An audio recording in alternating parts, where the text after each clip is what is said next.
Maria Lamardo. I'm going to be talking to you about preventing, catching, and fixing accessibility issues. So I'm going to just put up my slides as I introduce myself. But my name is Maria Lamardo. I worked as a behavior analyst for about 8 years, where I provided behavioral therapy for people with developmental disabilities. And I really saw firsthand what inaccessible applications and devices really did for people with disabilities. And it didn't just impact them, but their families and friends around them. And just to say that it's not, it just impacts the way that they can interact with the world around them, right? And due to health issues, I had to leave that career behind, and I moved into tech, where I am really passionate about web accessibility, and I'm now in a position to fix some of the issues that I saw for so many years and couldn't do anything about. And I wanted you to take that away, right? That this is about people first. And that's what we're all striving for, right? Giving people an awesome and beautiful experience. Right now, I'm a senior manager of technical development programs at CVS Health, where I also headed the accessibility training. I'm also an accessibility advocate, and I wrote the Vue 3 accessibility docs. So go ahead and read them, because they will show you how to avoid some common mistakes. Today, I'm going to talk about what accessibility is, what is digital accessibility, and some common accessibility issues that you can encounter. So before I get into the digital space, let's take a look at the accessibility of some physical spaces. So here we have an entrance to a building that has a couple of staircases. I don't see any ramps, and unless there's an elevator on the inside, this is really not accessible at all. So somebody in crutches or a wheelchair is not going to be able to get all the way up in this building. Next, I have this other seemingly more accessible set of staircases that leads you all the way up with a zigzagging ramp. I think it zigzags up to 9 times for you to go all the way up. And although it seems more accessible, this is actually pretty dangerous, right? There's no rail as you go up the ramp. There's not a safe place for you to stop and rest if you need to. And here we have another, and this one is accessible. This is an accessible entrance where we have a ramp on the side of the building. So if you're using a wheelchair, you could easily go through the ramp and then make your way through the entrance. But this is kind of creating an alternative solution for folks, right? So if you need to use the ramp, you have this different experience. So this kind of speaks to how we can do things on the web. There are ways to make things accessible, but there are things that make a better experience. And here, I'm going to show you some examples of what could have been accessible ramps, but something went wrong. So here we have a ramp. That seems pretty straightforward, but for some reason, there's a permanent light post in the middle. And no matter how much you try, your wheelchair will not fit through this. This other example seems pretty straightforward, you know, a simple ramp through the entrance, but they put a giant flower pot in the middle. And this seems pretty heavy, especially after it's been watered. That's not moving. So this kind of speaks to the relationship between design and developers, right? You have to really understand the design intent versus in some of these decisions and what you can do to implement them correctly so that you ensure that your content is accessible.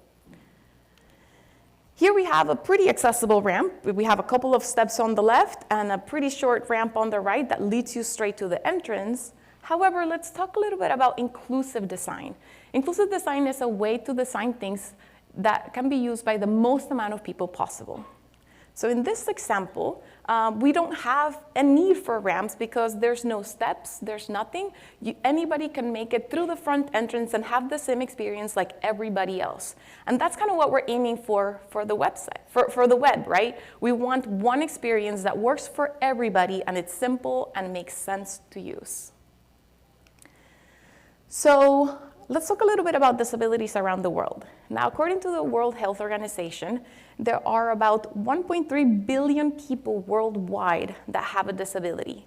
This accounts for 1 in about every 6 people around the world have a disability, making it 16% of the world population. And in fact, they make up the world's largest minority. And they have a spending power of $1 trillion. So when you're not making your applications accessible, you're missing out on a huge market. And like I mentioned before, it's not just that individual, right? It affects their social group, their family members, their friends. Now, there are many different types of disabilities, each with their own considerations. And here are a few categories. And understanding these types of disabilities is crucial to designing and developing content that is inclusive for everybody. So we want to make sure that our content is accessible and inclusive.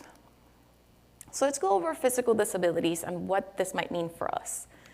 Well, this have a potential impact where this can affect people from being able to use traditional input devices like a mouse or a keyboard.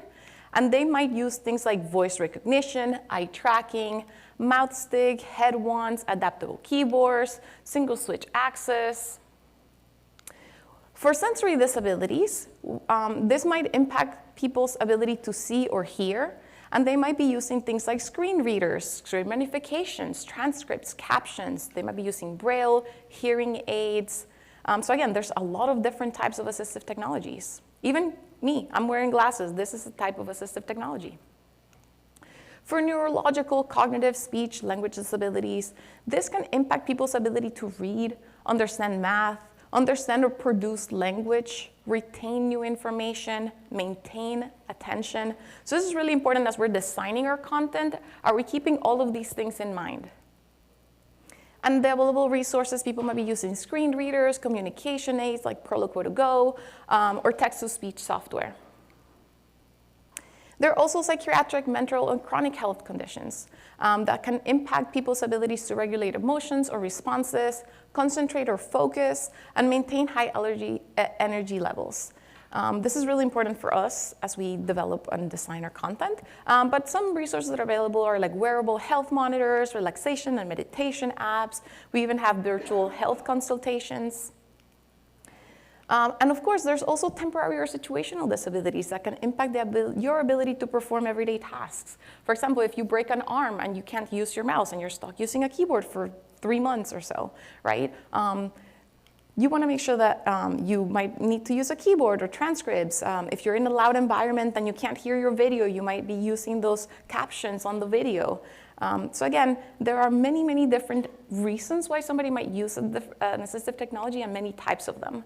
And I want to call out before I talk about the demos that not just because somebody might use an assistive technology, that doesn't make them an expert in that assistive technology. They might be newly diagnosed and they're learning how to use a screen reader. So just because screen readers have a specific functionality, you can't expect that everybody knows those advanced techniques on how to navigate.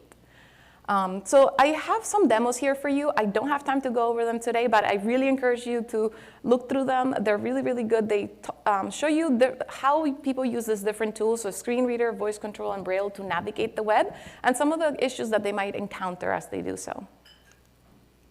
So let's talk about digital accessibility. So just like you wouldn't build a 10-story building without an elevator, there are some things that you need to consider for building digital content. And in fact, W3C says the web is fundamentally designed to work for all people, whatever their hardware, software, location, or ability. And when we're making digital content accessible, we're meeting this goal.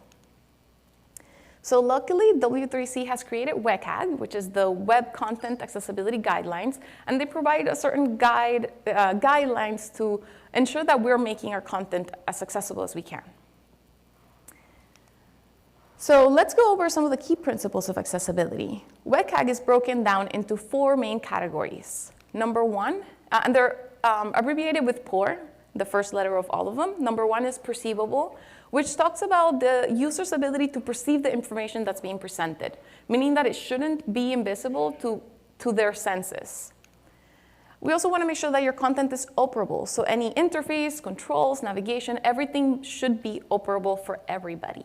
You shouldn't require an action that somebody simply cannot perform. You also want to make sure your content is understandable and it doesn't go beyond the user's understanding. And you want to make sure that your content is robust so that it's able to be accessed as technologies advanced. But let's go into each of them, a little cheat sheet for all of them. For perceivable, you're looking at things like providing text alternatives for images or time-based media alternatives. You want to make sure that your content can be presented in different ways without losing the information or structure, so like mobile, tablets, desktops. You want to make sure that people can see and hear content as you intend. You also want to make sure that your content is keyboard accessible, that you're giving people enough time to interact or consume your content, that you're not designing in a way that, that causes seizures or physical reactions, and you want to make sure that people can easily navigate, find content, and determine where they are on your site. You also want to make sure that it works for all of the different types of inputs. For understandable, you want to make sure that it's readable, understandable, that it works in predictable ways. So this is really good for making sure that your components are consistently designed and function as people expect. And you also want to make sure that you're helping people avoid mistakes, and if they do make mistakes, help them correct them easily. And then, of course, you want to maximize the compatibility of the technologies that you're using to ensure that they remain accessible as technologies advance. So let's talk about how you would do all of this, right? There are a lot of things, and WCAG is great, but this is just the beginning, right? You can make an application that completely aligns with WCAG and it meets all of the standards, but it's not going to be accessible for everybody. Like the example that I talked about with the side ramp versus just this inclusive design that works for everybody, there are different ways to do things. I recommend gathering your requirements and including accessibility as part of your definition of done. You also want to make sure that you're using inclusive design principles during your design phase, and that you're implementing semantic HTML whenever possible and using ARIA properly whenever you need to expand on HTML functionality. Next, during your testing phase, you also want to make sure that you're running manual as well as automated tests to help you catch any accessibility issues that your application might have, and that you're listening from your users and addressing any accessibility issues that they might encounter.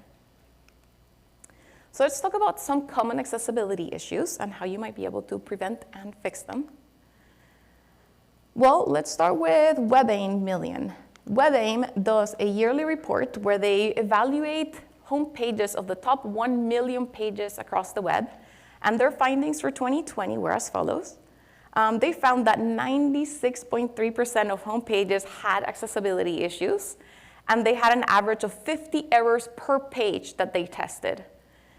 However, good news is that 96.1% of all of the issues they found actually fell within 6 categories only.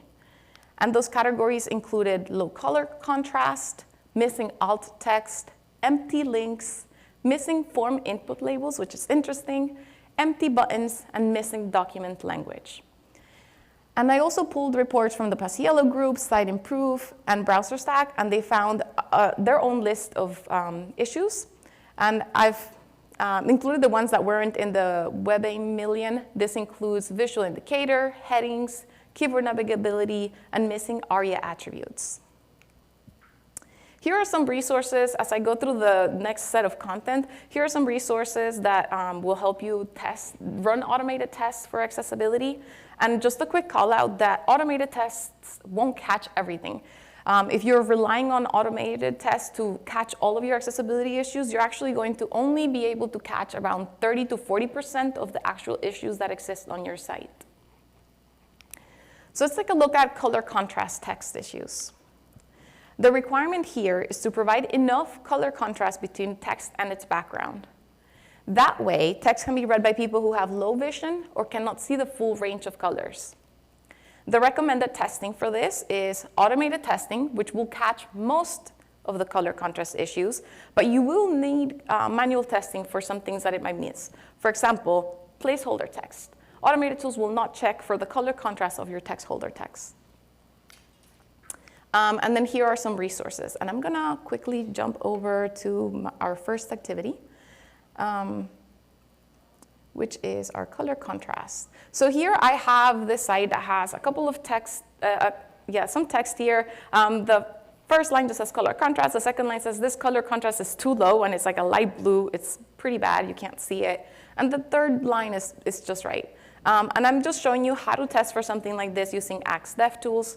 So I'm just going to run this test, and it does say, hey, you have one issue, and then it easily says elements must meet minimum color contrast, and it kind of shows me what they mean by it, how I might be able to fix this, and they give you some notes. So a lot of the automated tools that exist out there will give you this type of analysis where they tell you what's wrong and how to fix it, and they might link out to some external documentation. One of my favorite tools for choosing the right colors is WebAIM's color contrast checker, which allows you to input 2 types of colors. You can select your foreground color and your background color, and I'm just gonna quickly change the colors here so you could see how it live updates. But as I change the colors, you could see that it changes the color ratio score that I have for that combination. And as I move it, it even changes how I either pass or fail certain WCAG standards. So I would say that you always want to shoot for, at the very least, meeting the AA standards at all times. And again, you can also change the background here. So as long as you're passing AA across the board, you should be good. All right, so moving back to our application, to our presentation. Oh, and I've also included some Figma and Sketch plugins that will test color contrast for you. But I also want to talk about that it's not just about color contrast. People might have different types of color blindness. So here we have different color wheels that display different color hues. So all the way to the left, this first one, we see all of the colors. We see reds, oranges, yellows, greens, blue, purple. And as we move to the right, this kind of mimics different types of color blindness. And you can see that in some of them we're missing the reds and greens, and in other ones we're missing the yellows, right? And in the grayscale, we're missing all the color hues. And then here's an example of what this would look like in a picture, right? So if I had a website and I had instructions on the website that said, click the red links or click the red button to go to the next page, this might not mean anything for somebody who might not be able to see red. So a better practice is to say something like, click the submit button, right? And then label that button submit. So think about the use of color and how you're implementing that. Next, let's talk about missing text alternative. The requirement here is that all pictures should have text alternative. The impact is that this text can be changed into other forms, and this is actually grabbed and used by your browsers and passed on to assistive technologies. So for example, if I was using a screen reader, then my screen reader will be able to tell me what this image is all about. And the recommended testing is automated tests will catch that something is missing in an alt text, but you would need manual testing to make sure that your alt text is appropriate for the image that you're using on your site. And here are some resources that will help you make a decision on how to select the right text alternative. And here I have a little example of a little puppy on the grass. And I've given this image an alt text that says, puppy rolling on the grass with Scott's super soft toilet paper. And this is great, right? If I've included this picture in my website where I sell toilet paper, that's fantastic. But what if instead I gave it something like adorable and happy puppy rolling on the grass ready to be adopted? Because I've included this image on a pet adoption site, right? So the same image can have many different meanings. So it's important for you to work with your designers so that you're implementing their intended reason for including this image. And if something is decorative, then don't have screen reader users stop to see what this image is about. You can simply give it an empty alt text or a hidden true if you're using an SVG. That way, assistive technologies can kind of see that this is a decorative item and just kind of skip over it, and they're not going to be spending time reading what this is about.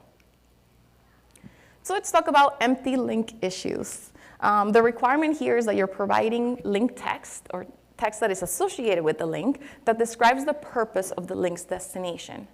And the reason for this is that people will be able to understand the purpose of this link and determine whether or not they want to click on that link and know where they're headed, right?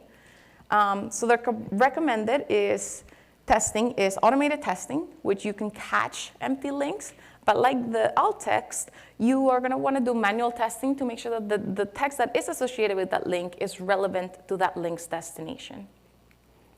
Let's do a quick activity here. So here's just a page that talks about links, and I'm going to go ahead and turn on my screen reader. I am on a Mac. If you're on a Mac, you have this screen reader built in already. So I'm going to hit Control Option and F5. Let's see. Ooh, this is not letting me do this.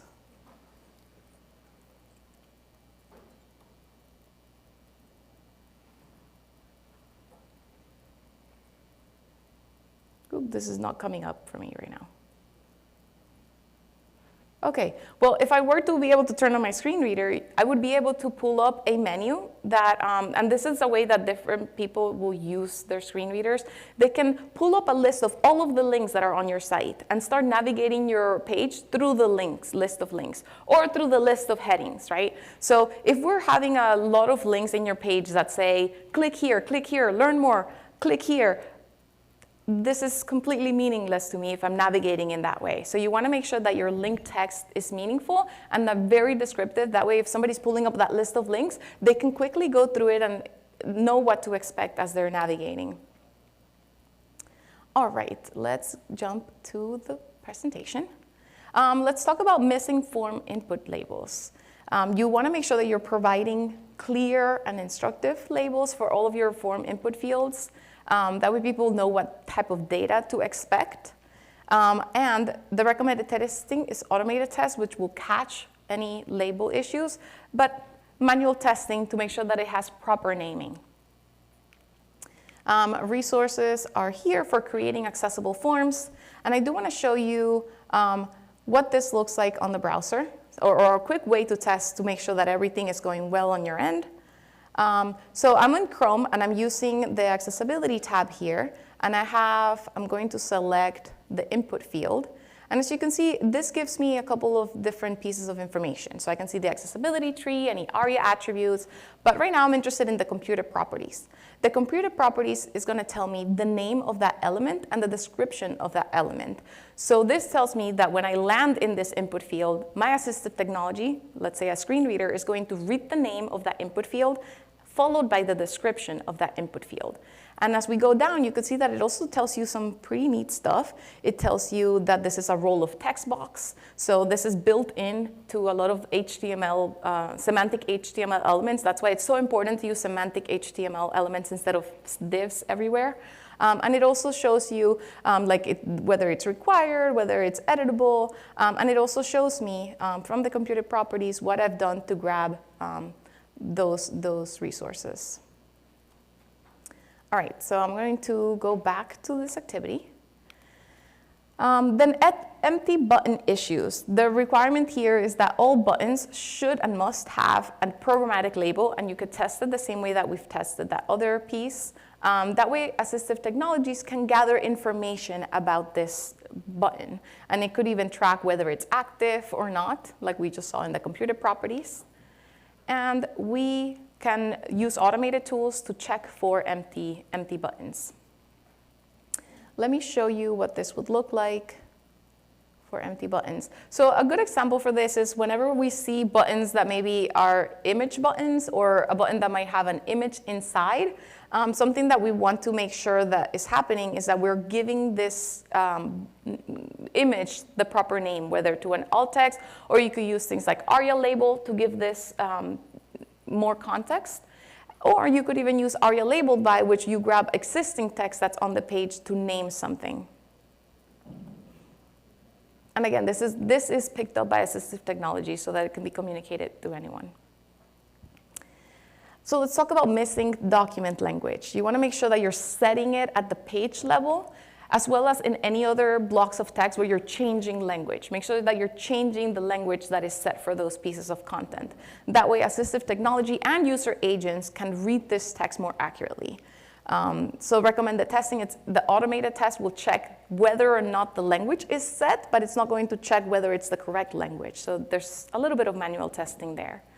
I'm not going to run through these examples, but because my screen reader isn't working, but I want to call out that if I have a screen reader that is reading a page that is written in French, for example, but the language in the page is set to English, my screen reader is going to read that French page in English, and it's going to completely kill that language, right? Same if it's in English and I have my screen reader set to French and the page itself hasn't been set to English, it's going to read English in a French accent, which is pretty funny, but not a great experience. Next, we have missing ARIA attributes issues. So a requirement is that all user interface components must have a corresponding name, role, state, properties, values programmatically available. So we just went over a little bit of some of those properties. But this information is sent back to assistive technologies to communicate the state of these components.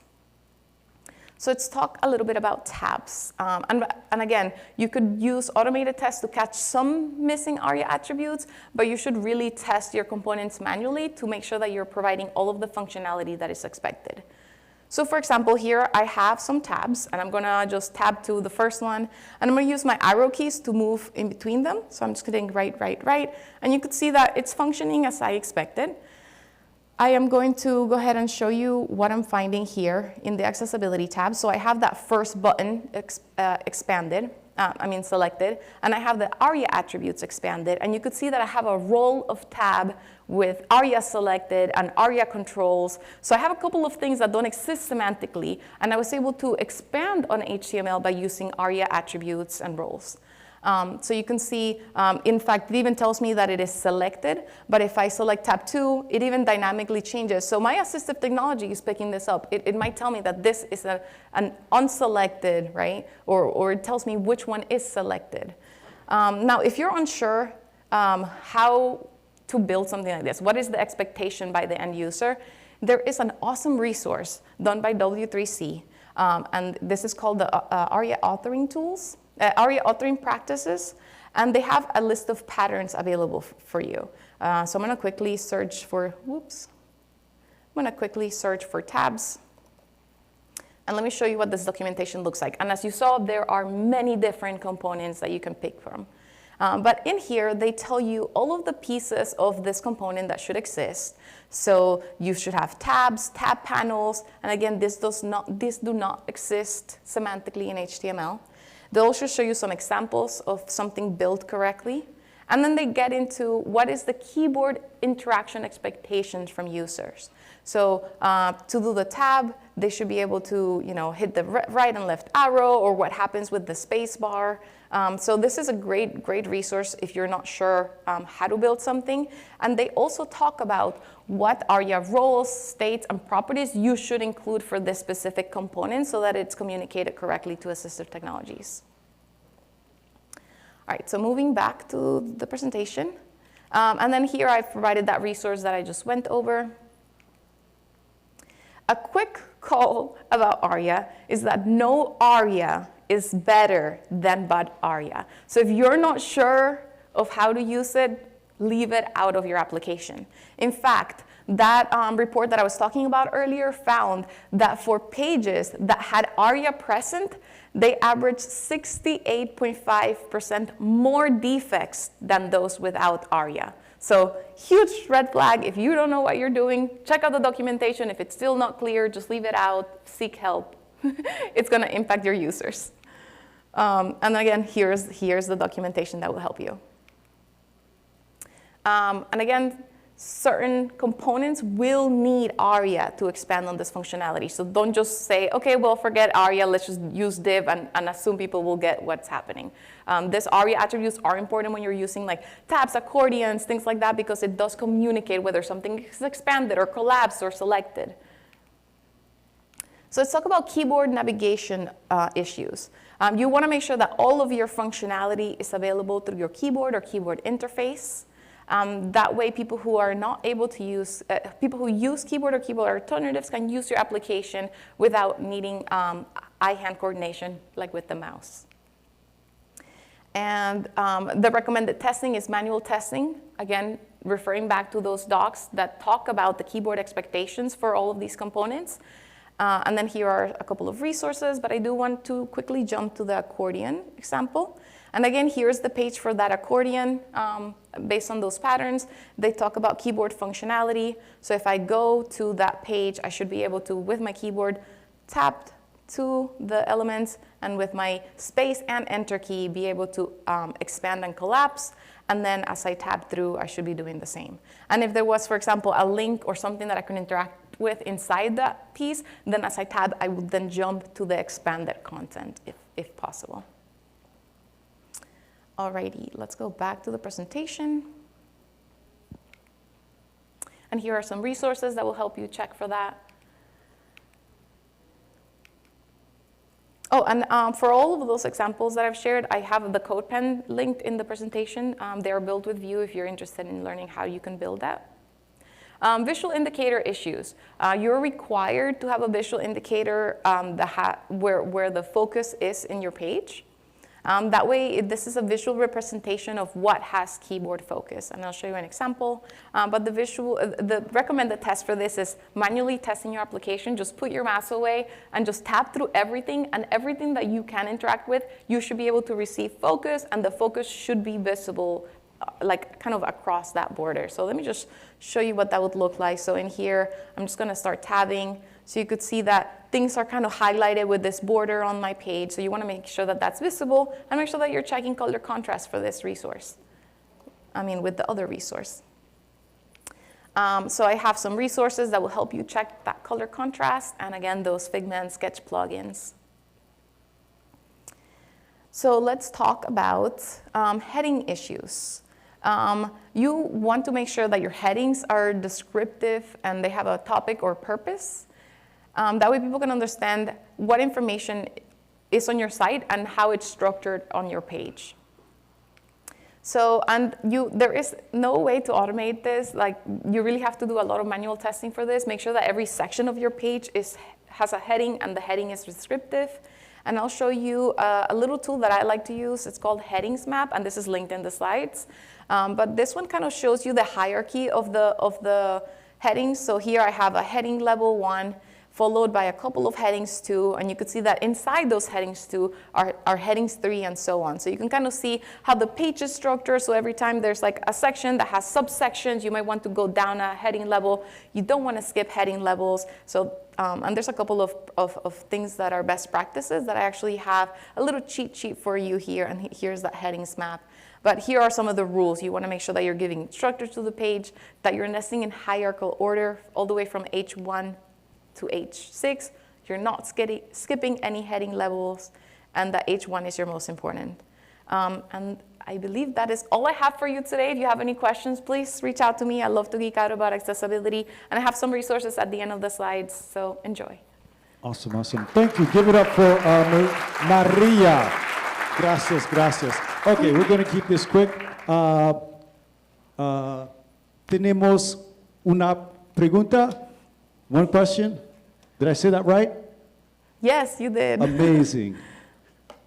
I should get some applause for that. I don't know. Thank you. Woo.